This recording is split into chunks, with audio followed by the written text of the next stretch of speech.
I think it was James Foley. It might have been you.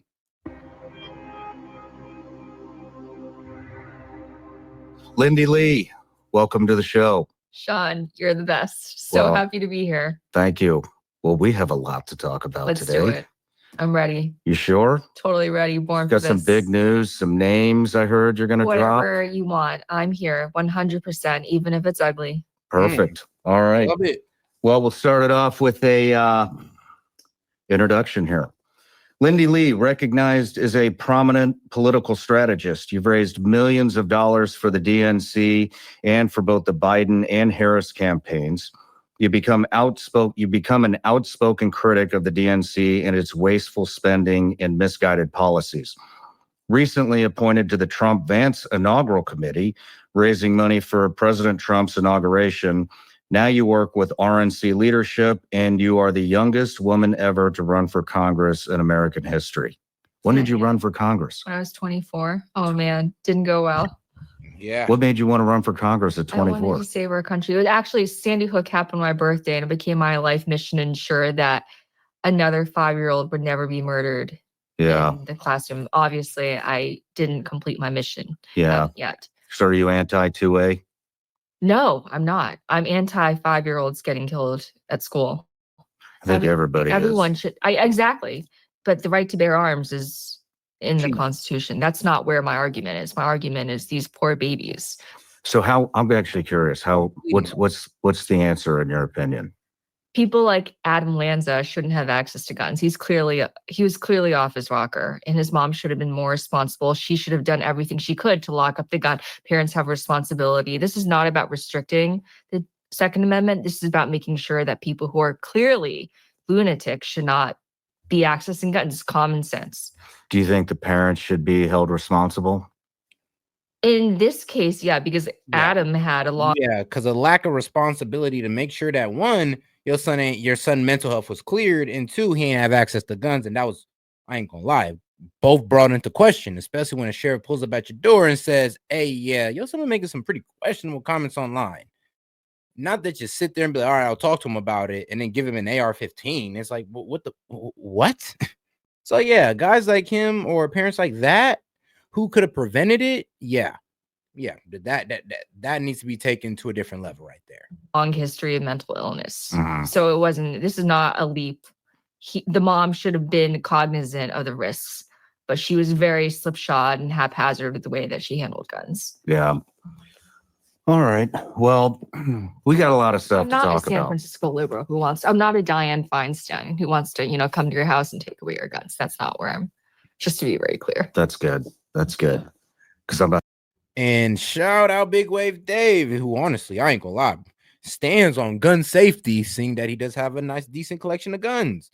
No one has access to my guns but me. And if you even look at my man's profile pic, you can see the gun safety in the profile pic.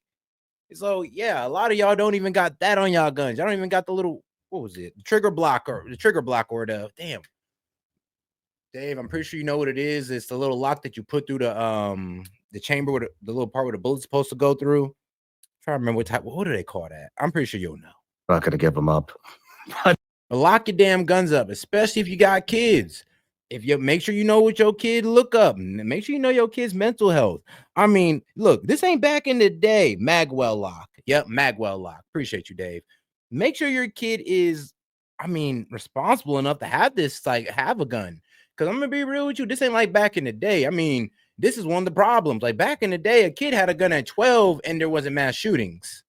So it's kind of crazy how today kids is 14 and up and are shooting up schools, when back in the day, kid had a gun at a younger age and everything would have been fine.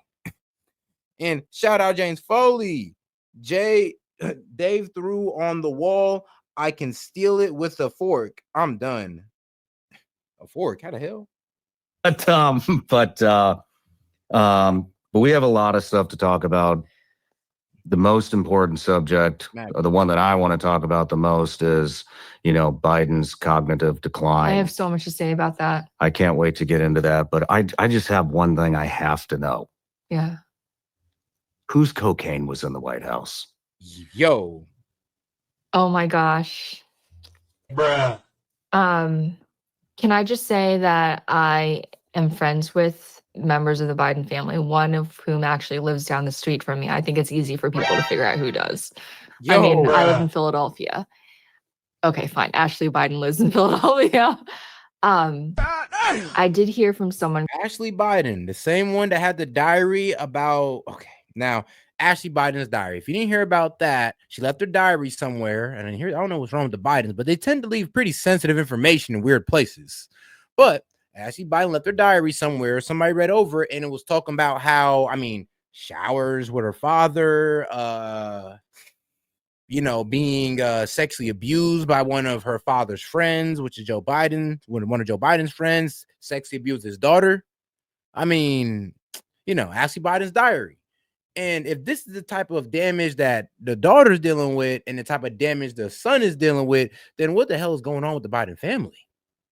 And close to the Bidens that when Hunter said he was sober, he actually wasn't sober. And this is when Biden was still president. So it was Hunter's Coke? I can't say for sure that particular bag of Coke. And Big Wave Dave telling me, well, pretty much responding to Foley saying, let me know how that works for you. Yeah, I'm God. I think you walk into Dave's house and Coke was his, but I'm just saying that when he claimed to be sober, he wasn't sober. Oh, okay. I think if it was Hunter's, it probably would have been an empty bag. But I'm just saying, he had this mirage of the fact that, he pretended to turn the leaf. He pretended to be a good man now, but a lot of that was just a charade. Yeah. Hunter definitely likes to party. He certainly does. And Rockstar Hunter for a reason, baby. Going to that, I want everyone to know that at every event, he was in the front row, sitting like he was royalty. And a part of me was just like cringing inside because he was waltzing around like the entire world didn't see him prancing around naked with prostitutes and snorting cocaine. I just like, does this guy have no shame to be at the White House in the hallowed halls of the people's house, pretending like nothing happened, pretending? Yeah, I know. But here's the thing though. When, the government is working overtime to make everybody believe that that's untrue, yeah, he can walk around however he wants. He got the government literally protecting all his dirty little secrets. So, I mean, yeah, why not? Why not? I'd expect that of him. I mean, what do you expect him to be? Sit there for shame? Hey, yo, I'm sorry about what I did, even though the American people's never gonna find out. Like, come on now. That's how he was thinking. Let's be real though. When you catch somebody on a laptop doing crack cocaine and messing with hookers and all this wild stuff explicitly, yeah, you do wonder how they just come outside and just brush it off. Like, I'm almost impressed. Like the I don't give a fuck attitude is almost impressive.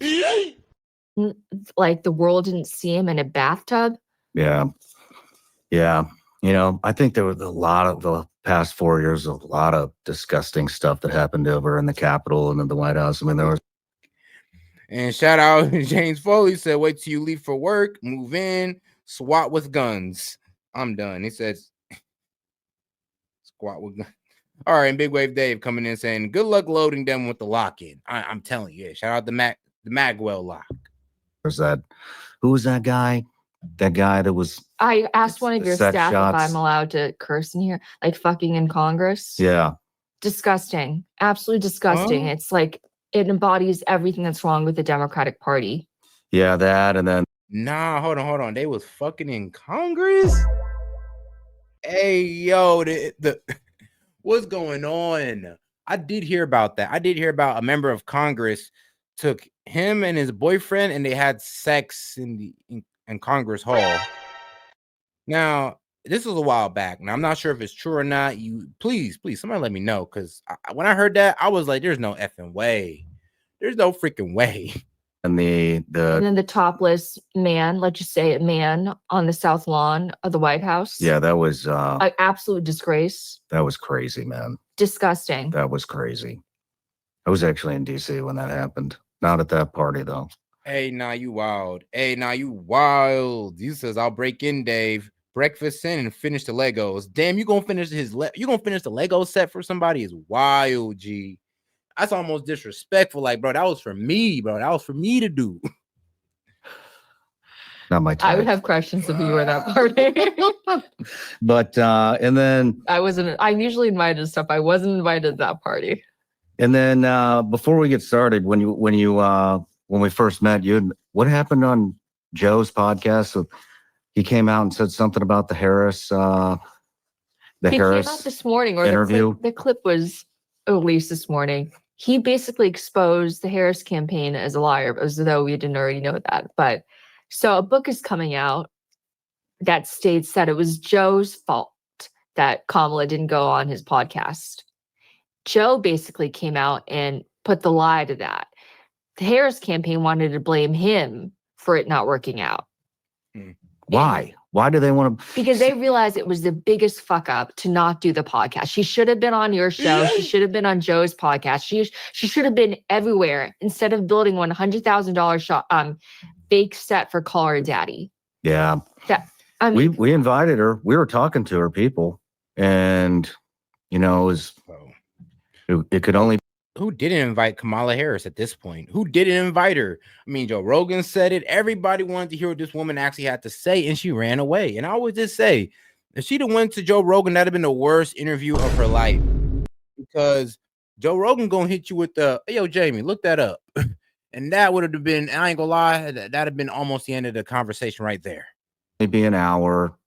Then we had to discuss the topics first. And it just got to the point where I was like, look, why don't you just give me the outline and I'll do that interview? Because I don't care what you give me.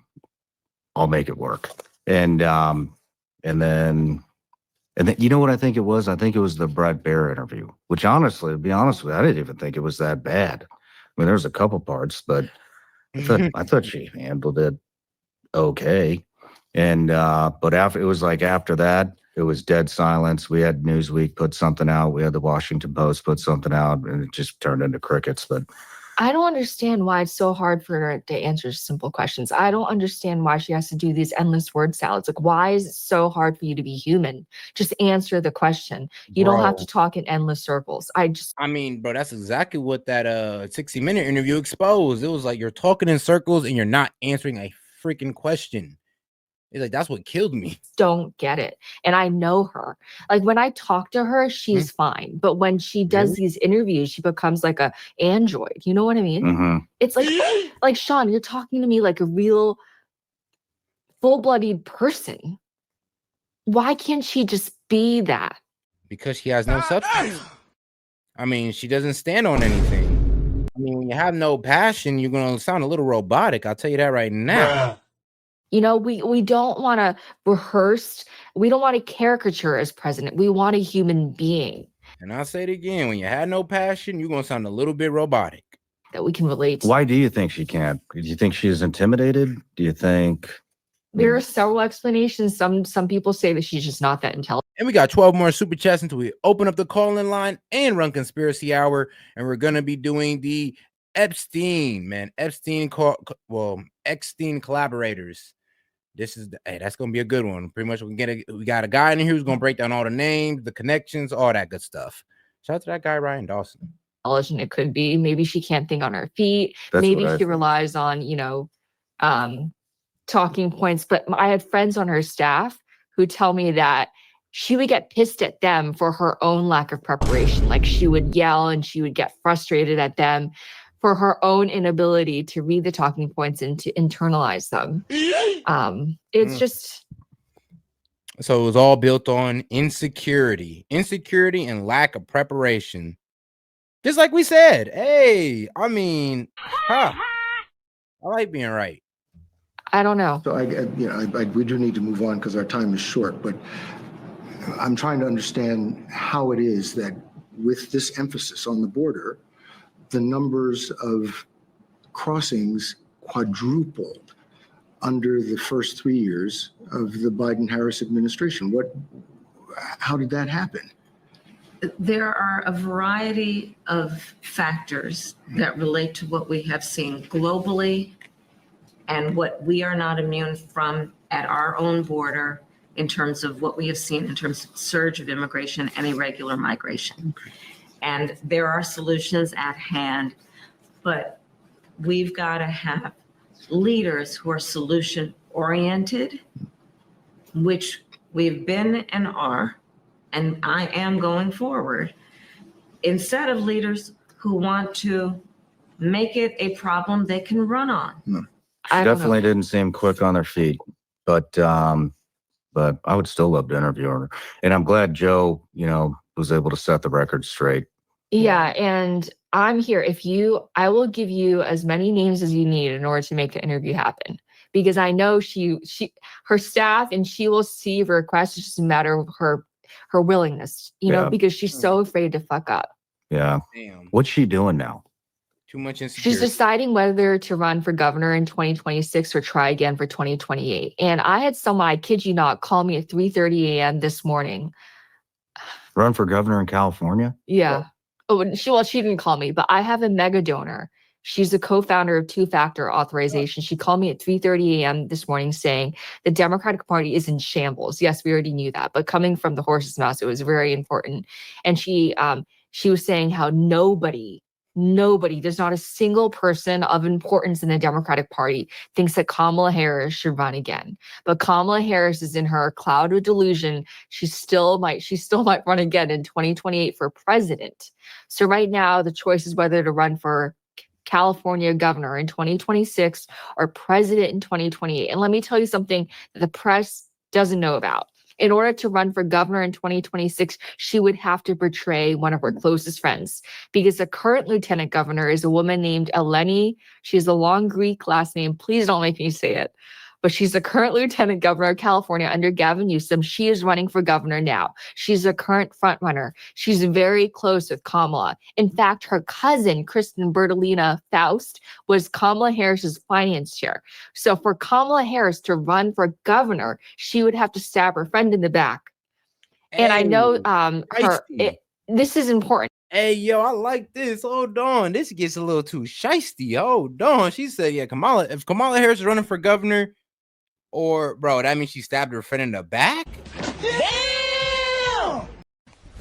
Emotional damage.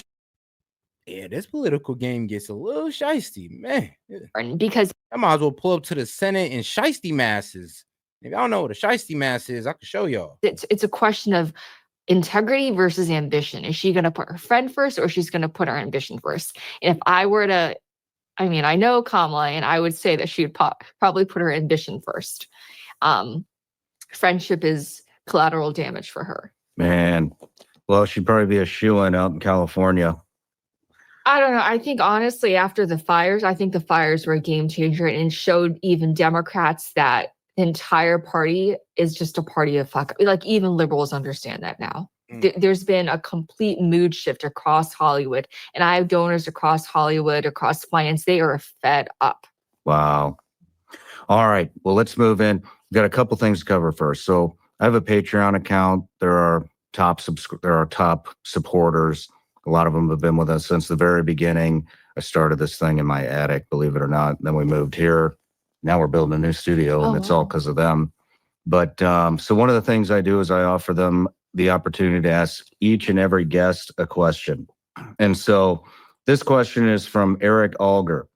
Lindy, you're a strong advocate for progressive policies and frequently appear in the mainstream media to push your message. Conservatives often argue that media landscape is overwhelmingly biased towards the left, silencing dissenting voices. Given your platform and reach, do you acknowledge that there is a media bias problem? And if not, how do you explain the censorship and suppression of conservative viewpoints on major platforms? I totally agree. Well, there's one element of that question that I'm gonna have to politely disagree with. I don't think I've never been an outright progressive. I'm progressive on the environment, but that's pretty much it. I want clean air and clean water. And I want to remind everybody that this is a fundamentally Republican issue, originated with Richard M. Nixon. He started the EPA.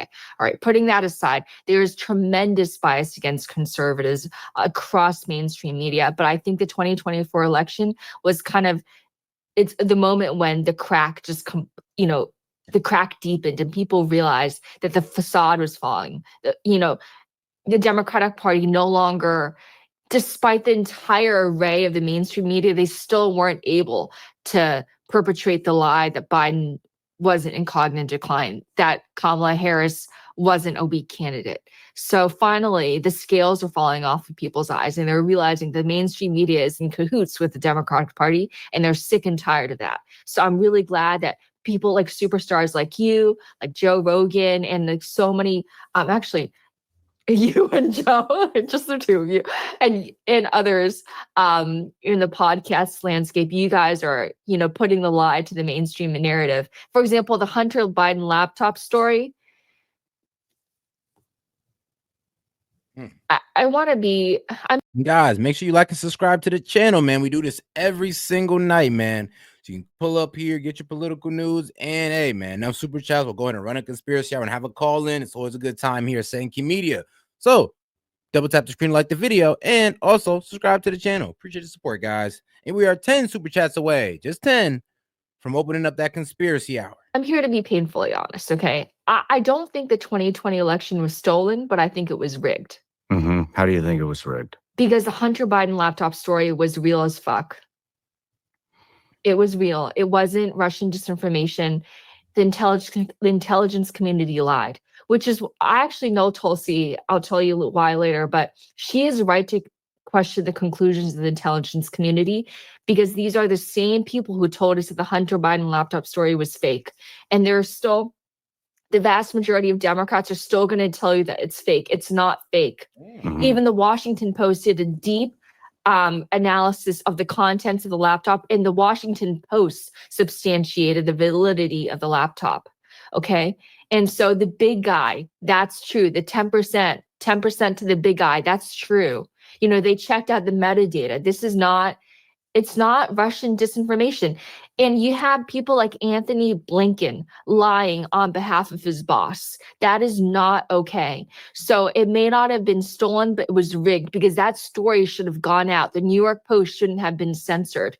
People on social media, people on Facebook and Twitter at that time, they should have been able to spread that story.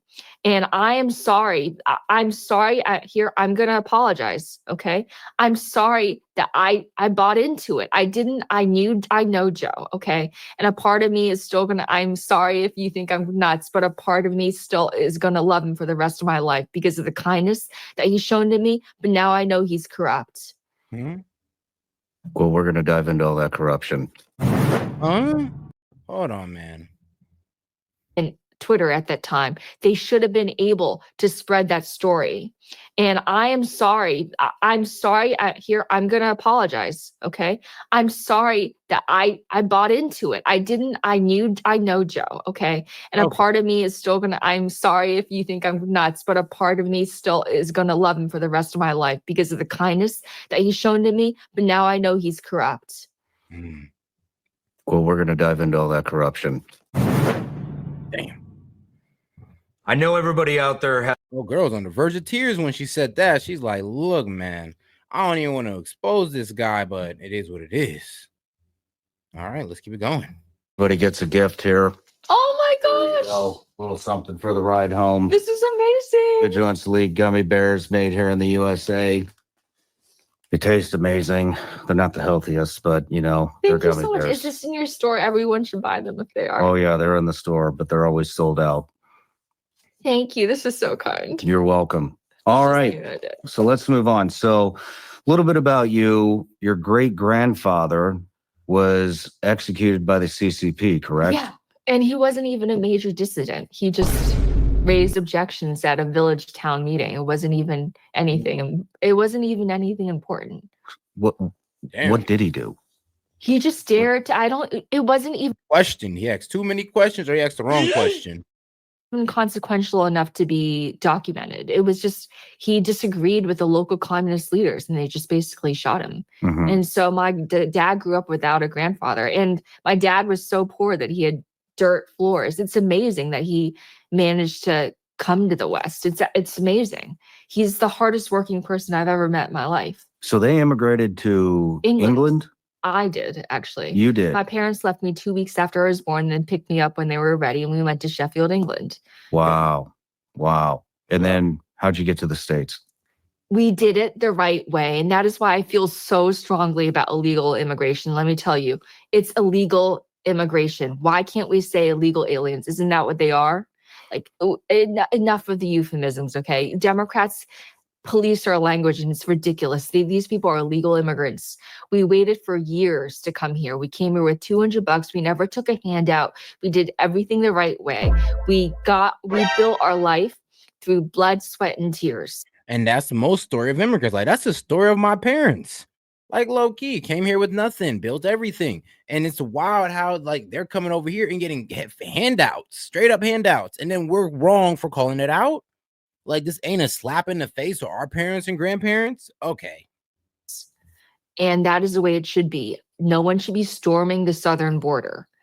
Okay. Mhm. We all had desperate lives. The CCP was literally killing us. So, it's just, we are not the trash can of the world. It's interesting though. I mean, I'm just curious because a lot of, you see a lot of people that come from communist countries or have roots in communist countries, China, Cuba, Venezuela. I mean, you go to South Florida and Cubans are Everywhere. terrified Yeah. that the U.S. is going to wind up like Cuba. And a lot of the people of Chinese descent that I talk to too are terrified that the U.S. is starting to turn into communism in some way, shape, or form. And so I'm just curious, what was the path to becoming a Democrat? Are your parents Democrats? No, they weren't even really political. They're not political. Well, I grew up in suburban Pennsylvania, and that was Democratic. So my local congressman actually was a veteran. And shout out Big Wave Dave. He said, on a more broad topic of this, notice when they try to change what is said and how it's said, there is usually some agenda going on.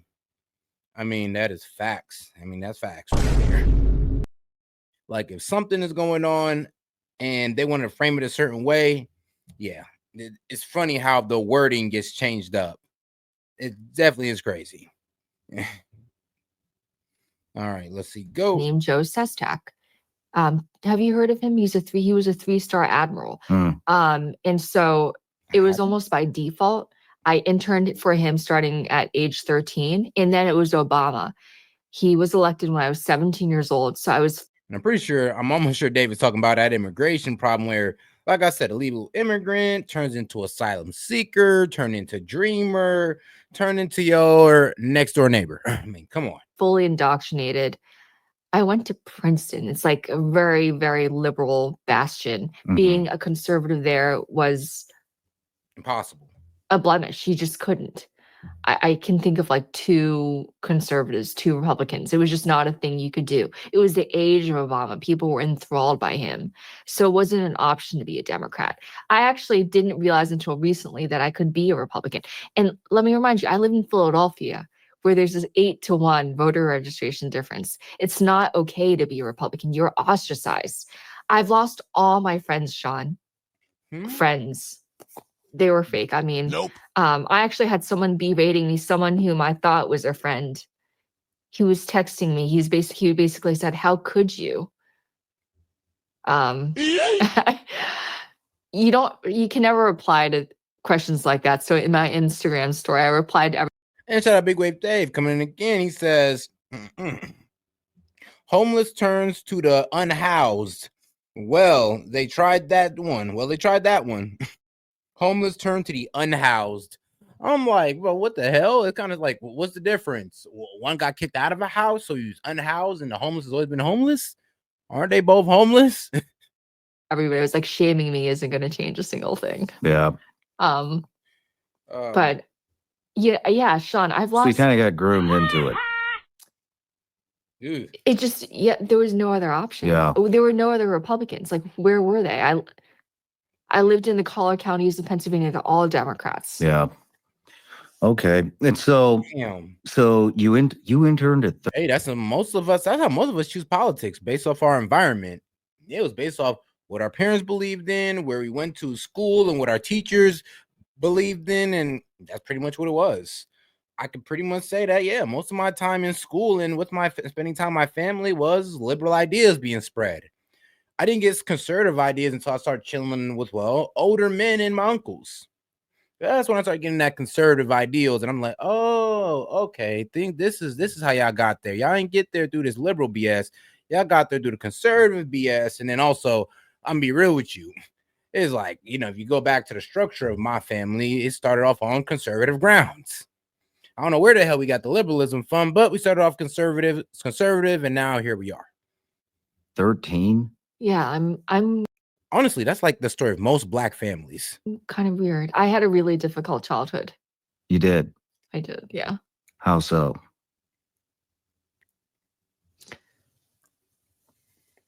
It's just tough being an immigrant kid. I love my parents, but it was tough. It was really tough. English is my second language. It's my parents' second language. I survived childhood by playing Chopin and Tchaikovsky and Liszt and Mozart and Beethoven on the piano for hours on end. That is how I survived. And who said it? Was it Nietzsche or somebody else? Somebody said it. Was it Nietzsche? He said, without music, life would be a mistake. And I survived by hanging on to music. Okay. Yeah. So how did you interned at 13?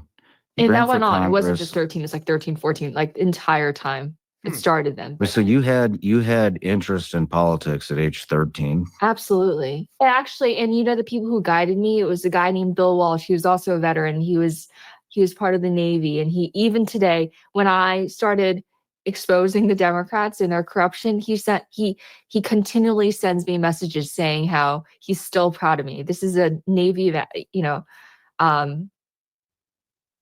you guys have always had my back. It's just so yeah, I've always wanted to make. I know. Because this is what I've noticed, that over there on the left, it's a bit divisive and hateful. But over here on the right, we're a little bit more accepting and inclusive. I mean, it's kind of crazy, but like, yo, on the left, you Democrats, y'all disagree with somebody, I already killed the whole friendship. I mean, shoot, over here on the right, it seems like disagreements brings us closer. I had to change the world. Mm-hmm. Do you understand? You're one of those people. I can tell. You just got to. Yeah. A normal life would be the greatest. It would be the worst fate. Be kind of boring. It would be the worst. A lot of people like boring. I can't. But so then you move on, age 24, you run for Congress. I was an investment banker at that time, Morgan Stanley. You were an investment banker? Yes, Morgan Stanley. And then you ran for Congress. Yeah, I hated Wall Street. It was so empty. I started, people just didn't really give a shit about anything but money. Mm-hmm. And then how did you get involved in the White House? Oh, I think I skipped a major part. Well, I was the first woman at Princeton to be elected president all 4 years. And that gave me the confidence to do whatever I wanted. Like, I just knew that so at age 17, I was knocking on hundreds of doors and getting rejected and, spit on and vilified. But that gave me the resilience to just keep going. And let me tell you, Steve Carell, he was a graduation speaker that day for my graduation, and it was raining. It's online. On graduation day, the dean of the university told me not to give my speech because of the rain. I told Steve that. I said, they're not going to let me give my speech. I've waited for this year for 4 years. And Steve told me, you're on live TV. If you go up, they can't pull you back down. So that's what I did. Nice. That day, I had won re-election as alumni president, so they had to call me up. And when I went up, I gave my whole speech, not a word except and said, I'm a man, James, man. We are now 7 super chats away from running that conspiracy hour, man. Let's keep it going. Missing. And Steve was right. And I got a standing ovation because of that speech. And that was the moment I knew I was born to do this. This is what I was put on this earth to do. Nice. And so how did you get involved in the White House? How'd you get connected there? With the Biden White House? Yes, you're here. Yeah. Biden's cognitive decline. Yep, let's get right into it, guys. And so you're basically coming out and saying that the cover up of Joe Biden's cognitive decline, basically, it's not a conspiracy. He was declining, correct? The conspiracy was a cover up. Mm-hmm. That is conspiracy. And it was a years long conspiracy. And it started escalating in 2022. His situation got seriously worse. I was on the trail with him in 2019. I went to San Francisco. I was actually with him the day after the debate. Do you remember when Kamala called him a racist? Do you remember that day? No, but I remember in 2020, in parts of 2019, I don't watch any legacy media anymore. But at the time I did, because COVID was rampant. Yeah. Obviously, it was the start of it. So everybody's glued, what's going on, what's happening. And at the same time, the debates were getting ready to fire up. And I remember Fox kept saying over and over again that this guy, he's not with it. Nobody's at the wheel. Nobody's driving this train. This is basically just describing what we all know is true. But I didn't buy into it. I was like, this has to be way over embellished. There's no way somebody would be running for president. And then I remember watching the first debate with my wife, and I saw him come up, and I saw him struggling to put a sentence together, and I was like, holy shit, this is real. And so, I didn't understand how anybody bought off on it from the first debate. I can't even remember. Yeah, that's what I was saying. As soon as the first debate happened, I thought the election was over. I thought, all right, automatic win from Trump. It's over. But the fact that there were people saying, oh, we just had a bad day. Oh, what you mean? What you mean you can't understand them? I'm like, bro, y'all are really trying to cover for this? The man literally got up there and sounded like a bumbling old man. And there was people really trying to like cover for it, saying, oh, he had a bad day. Oh, everybody has bad days. Come on now. Like, bro, I've had a bad day too, but I don't just slide off and be like, something wrong. Yeah, you don't see me doing that.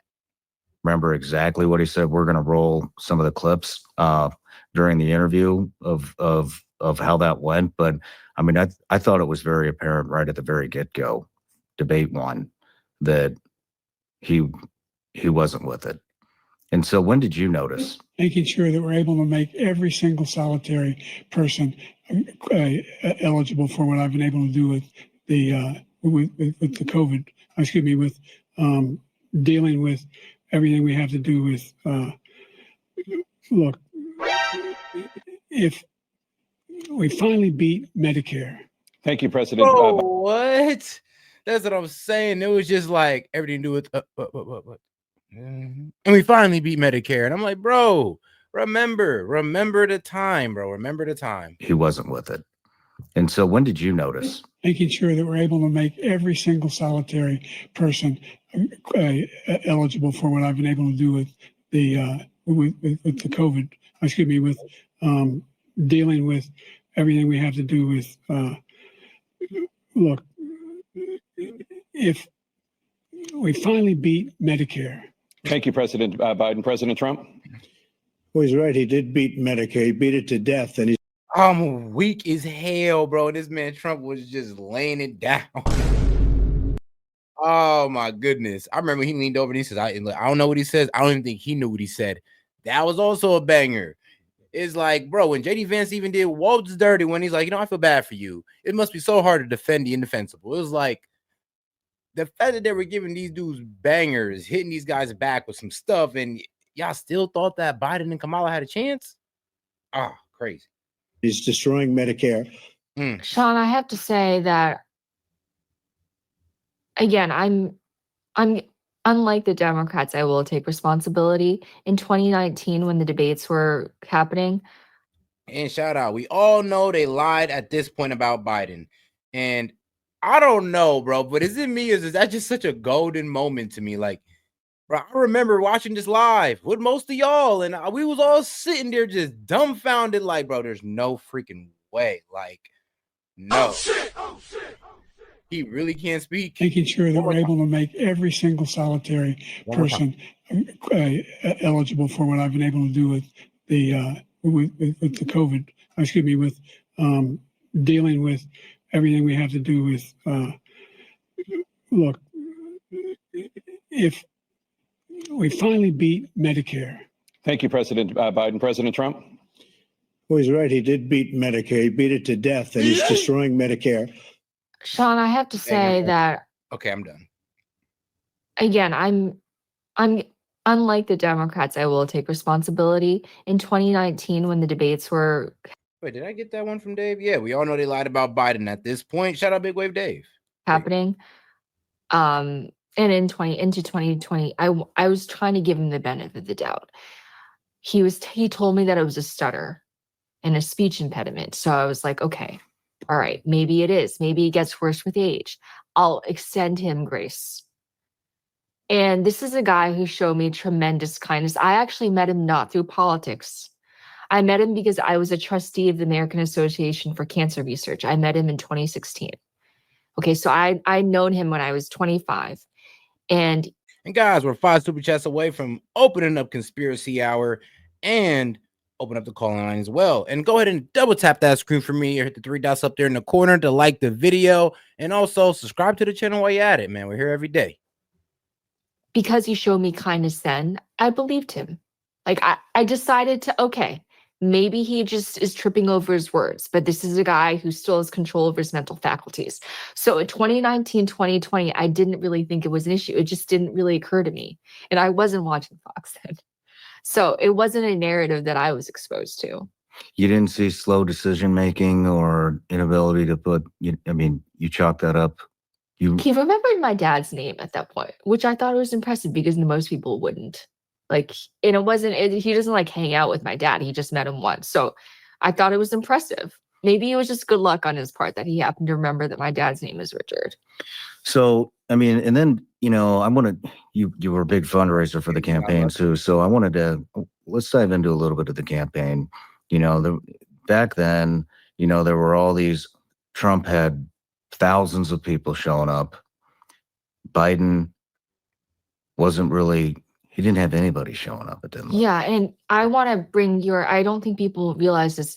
In May 2019, when he was running for president the first time, I remember talking to a friend and saying, there's more press here than actual attendees.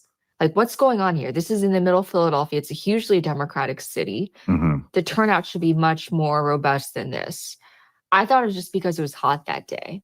Like, Shawn, I realize now that I was making so many excuses for him. But I really, when someone is your friend, you really just want to give him the benefit of the doubt. But at some point, you realize that reality is just way too discordant with the narrative that they're presenting.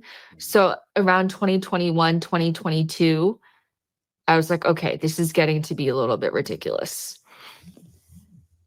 And What was it that you saw? What did you see that was getting ridiculous? I would be at private events and he would have a teleprompter at private events with like 10 people. Huh? This is not a major speech. And at private events where everybody wanted him to succeed. It wasn't an aggressive crowd. This was like a crowd of his top donors. Not only that, you would have Jamie Harrison, the DNC chair, pre-selecting questions and telling the rest of us basically to shut up. We weren't allowed to talk. And confiscating our phones. They confiscated my phone. Bruh. Not only that, somebody, and he knows who he is.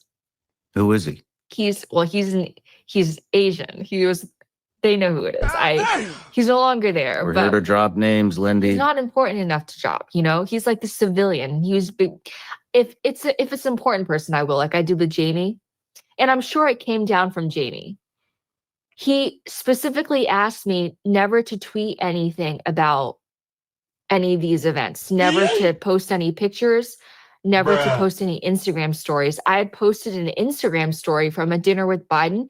He pulled me aside very angrily and told me to take it down. It wasn't even a video, it was a picture. That's how tightly wound the operation got to be. Why did they prop him up?